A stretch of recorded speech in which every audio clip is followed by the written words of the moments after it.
Je vais te raconter un truc que j'ai compris après plusieurs échecs. Et si j'avais su ça plus tôt, j'aurais gagné énormément de temps. Quand j'ai commencé, j'avais des rêves plein la tête. Je me disais qu'en travaillant dur, j'allais forcément réussir.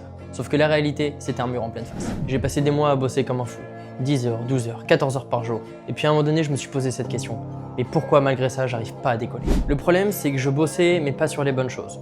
Je faisais des actions qui n'avaient pas de réel impact et j'ai compris à ce moment-là que travailler dur, ça servait à rien si tu ne travaillais pas intelligemment. Je croyais que je devais être un loup solitaire, que réussir c'était prouver aux autres que je pouvais tout réussir seul, mais en réalité c'était une illusion. Les plus grands de ce monde, ils sont pas faits tout seuls.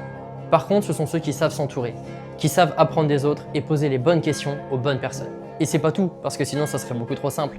Combien de fois je me suis dit, j'attends le bon moment, j'attends d'être prêt.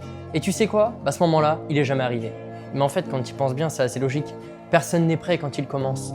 Ceux qui réussissent, ce sont ceux qui se lancent, qui osent se lancer et qui corrigent leurs erreurs sur le tas. Alors aujourd'hui, je te le dis, arrête d'attendre. Arrête de bosser comme un fou sans aucune direction. Cherche les bonnes personnes et ose demander de l'aide. Et surtout, lance-toi avant d'être prêt. Parce que le vrai apprentissage, il commence une fois qu'il est dans l'arène.